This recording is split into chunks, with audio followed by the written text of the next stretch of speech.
In the once great land of Israel, war loomed as the powerful Philistine army gathered on the horizon. Led by King Saul, the Israelite soldiers were weary, their hearts heavy with the desire for home. Their fears were personified in the Philistines' champion, Goliath, a giant of a man who some say may have been 12 feet tall, whose daily challenges went unanswered, striking terror throughout the Israelite camp. He was a force of nature that left even the bravest warriors, and the king himself, in a state of paralyzed dread. Far from the front lines, in the town of Bethlehem, a young shepherd named David tended his father's flock. He was the youngest of 8 sons, too young to join his 3 older brothers who had answered the king's call to arms. Though small, David's heart was courageous. He had defended his flock from both lion and bear, not with brute strength, but with a steady hand, a simple sling, and unwavering faith. When his father, Jesse, sent him to the battlefield with provisions for his brothers, David was confronted with the grim reality of the war.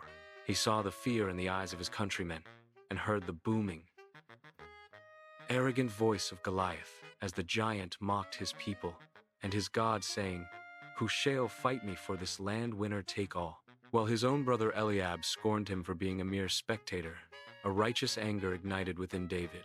If no one else would stand against this blasphemous giant, he would. His bold declaration brought him before a despairing King Saul.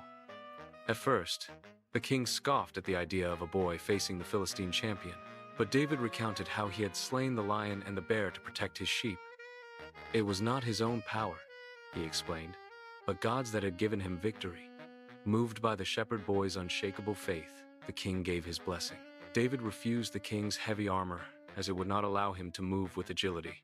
He walked to a nearby stream and chose 5 smooth stones.